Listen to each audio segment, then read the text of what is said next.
Assalamualaikum warahmatullahi wabarakatuh. Melanjutkan pembahasan selanjutnya, perkenalkan kami mahasiswa Magister Manajemen, mahasiswa Universitas Muhammadiyah Metro. Kali ini kita akan membahas tentang analisis fundamental sektor perbankan dari tahun 2018 sampai 2023 dengan pendekatan top down untuk keputusan investasi. Mata kuliah ini merupakan mata kuliah manajemen portofolio dan investasi dengan dosen pengampu Dr. Denny Edi Widodo SEMM dan Dr. E. Febrianto SEMM. Kelompok ini merupakan tugas dari kelompok ketiga yang beranggotakan 1. Ade Suwadah, 2. Adik Reza Mufidah, ketiga Ervina Yolanda, dan yang keempat Marjiem. Baiklah, kita akan membahas tentang latar belakang penelitian. Pertama adalah peran strategis perbankan. Sektor perbankan menjaga stabilitas ekonomi nasional melalui fungsi intermediasi keuangan yang efisien. Contoh dampak dari pandemi COVID adalah kontraksi ekonomi tahun 2020 yang diikuti dengan pemulihan kuat tahun 2021 sampai dengan 2023 berkat kebijakan dan stimulus dan rekonstruksi kredit. Yang ketiga adalah transformasi digital. Hal ini merupakan inovasi teknologi yang mendorong perubahan modal bisnis perbankan menuju layanan digital yang lebih efisien tanpa harus bertatap muka dengan nasabah. Selanjutnya akan dibahas oleh rekan kami. Selanjutnya rumusan masalah penelitian. Ada 4 poin. Yang pertama, dampak makroekonomi. Bagaimana kondisi ekonomi makro Indonesia mempengaruhi stabilitas dan profitabilitas sektor perbankan. Yang kedua, struktur industri. Bagaimana struktur dan intensitas persaingan industri perbankan Indonesia menggunakan kerangka Fortress 5 Fortress. Yang ketiga, kinerja fundamental. Bagaimana kinerja keuangan 4 bank utama BCA, BRI, BNI, dan Mandiri dilihat dari rasio profitabilitas dan risiko. Yang keempat, valuasi saham. Bagaimana hasil estimasi nilai intrinsik saham dibandingkan harga pasar dalam implikasinya terhadap keputusan investasi. Tujuan dan manfaat penelitian. Tujuan penelitian yang pertama, menganalisis pengaruh indikator makroekonomi terhadap kinerja sektor perbankan tahun 2018 sampai 2023. Yang kedua, mengevaluasi struktur kompetitif industri perbankan dengan Fortress 5 Fortress. Yang ketiga, menilai kinerja keuangan 4 bank besar berdasarkan rasio profitabilitas, efisiensi, dan risiko. Yang keempat, mengestimasi nilai intrinsik saham dan memberikan rekomendasi investasi. Manfaat penelitian. Yang pertama, investor.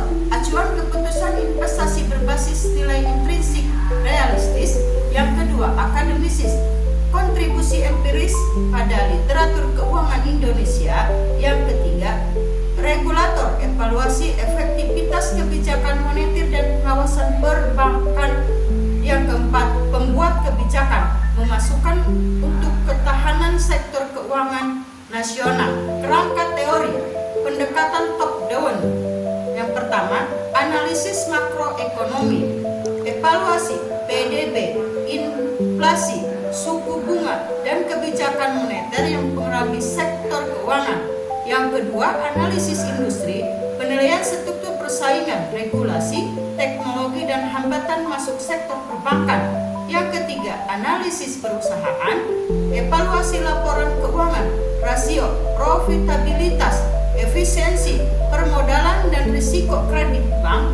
Yang keempat, keputusan investasi, perbandingan nilai intrinsik dengan harga pasar untuk rekomendasi buy, hold, atau sell.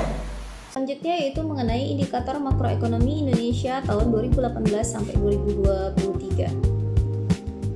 Jika kita lihat di sini ada 3 indikator yaitu PDB, inflasi, dan BI rate. Untuk pertumbuhan ekonomi atau PDB pada tahun 2018 sampai 2019, pertumbuhan ekonomi Indonesia berkisar antara angka 5%, menunjukkan kondisi ekonomi yang stabil. Pada tahun 2020 terjadi kontraksi tajam akibat pandemi dengan pertumbuhan ekonomi turun sekitar minus 2%, mencerminkan dampak signifikan terhadap seluruh sektor. Pada tahun 2021, ekonomi mulai rebound dengan pertumbuhan kembali sekitar 3% lebih, yaitu menandai awalnya pemulihan ekonomi. Pada tahun 2022 sampai 2023, pemulihan semakin kuat dengan pertumbuhan melampaui 5%. Ini menegaskan bahwa pemulihan aktivitas ekonomi nasional. Untuk indikator selanjutnya, kita akan melihat mengenai inflasi. Inflasi berkisar di angka 3% pada tahun 2018 sampai 2019, menunjukkan daya beli masyarakat yang relatif stabil. Pada tahun 2020 saat terjadinya pandemi, inflasi turun sekitar 1,8% akibat melemahnya permintaan selama pandemi. Tahun 2021 sampai 2022 terjadi kenaikan inflasi, tetapi masih dalam batas wajar, yaitu sekitar 3-4%. Untuk tahun 2023, inflasi kembali terjaga di bawah angka 5%, mencerminkan keberhasilan pemerintah dan Bank Indonesia dalam menjaga stabilitas harga. Indikator makroekonomi selanjutnya yaitu mengenai BI Rate atau suku bunga Bank Indonesia. BI Rate pada tahun 2018 tercatat sekitar 6%, kemudian menurun secara bertahap hingga 2020. Hal ini sebagai upaya untuk mendukung pemulihan ekonomi. Tahun 2020, BI Rate mencapai titik terendah yaitu sekitar 3,75%, didorong kebutuhan stimulus moneter selama pandemi.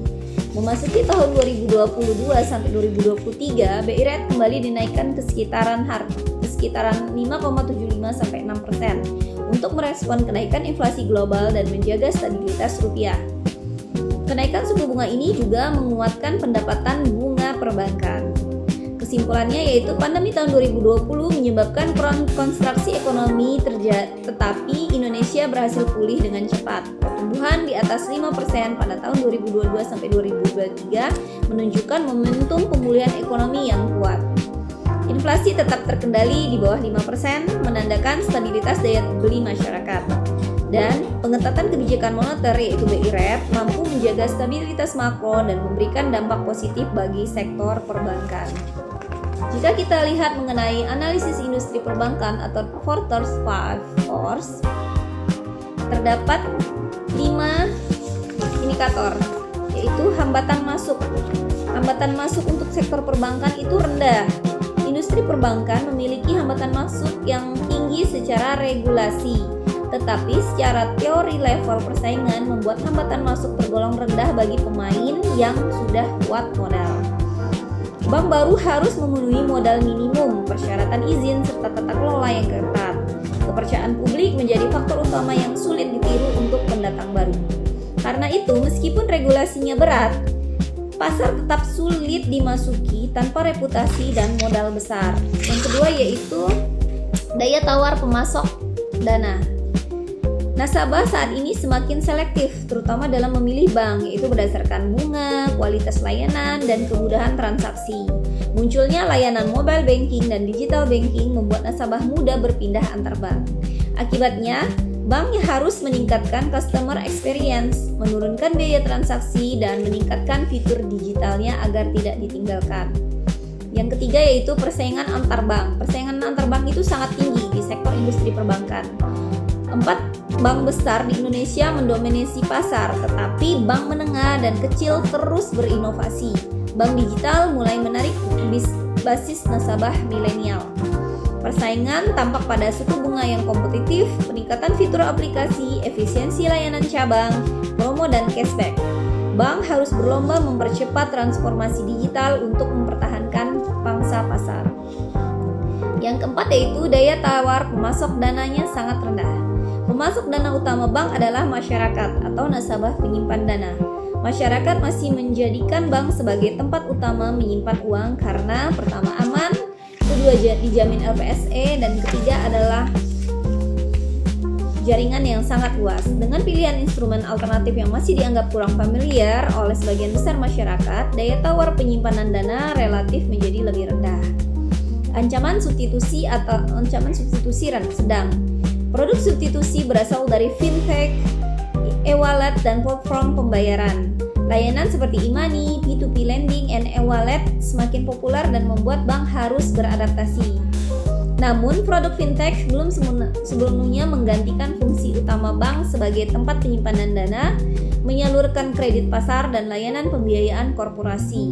Oleh karena itu, ancaman substitusi ada, tetapi masih dalam level sedang. Jadi, dapat disimpulkan bahwa industri perbankan berada dalam lingkungan persaingan yang sangat ketat, terutama karena terjadinya transformasi digital. Kedua, bank harus selalu berinovasi dalam teknologi, keamanan, dan layanan agar tetap relevan. Fintech menjadi pendatang baru, tetapi bank harus memegang keunggulan sebagai lembaga keuangan formal dan terpercaya. Strategi utama bank ke depan adalah penguatan digital banking, efisiensi operasional, pengembangan ekosistem pembayaran, dan personalisasi layanan berbasis data. Jika kita lihat mengenai kinerja fundamental dari 4 bank besar yang dalam proyek kelompok kami, yaitu Bank BCA, BRI, BNI, dan Mandiri. Gambaran umum kinerja secara keseluruhan 4 bank ini menunjukkan tren kinerja fundamental yang stabil dan positif dalam 5 tahun terakhir. Meskipun terjadi tekanan pandemi pada tahun 2020 dan 2021, keempat bank tetap mampu mempertahankan profit stabil dan kembali tumbuh pada periode pemulihan. Bank BCA menunjukkan posisi yang paling stabil dibandingkan bank lain. Sedangkan Bank BRI kuat di bidang segmen UMKM. Kinerja Bank BRI didorong oleh fokus kuat pada pembiayaan UMKM. Profitabilitas tetap tinggi meski sempat mengalami tekanan tahun 2020. BRI menunjukkan pemulihan stabil dan kembali tren positif setelah pandemi. Untuk Bank Mandiri menunjukkan peningkatan efisiensi dari tahun ke tahun. Rasio profitabilitasnya mulai membaik.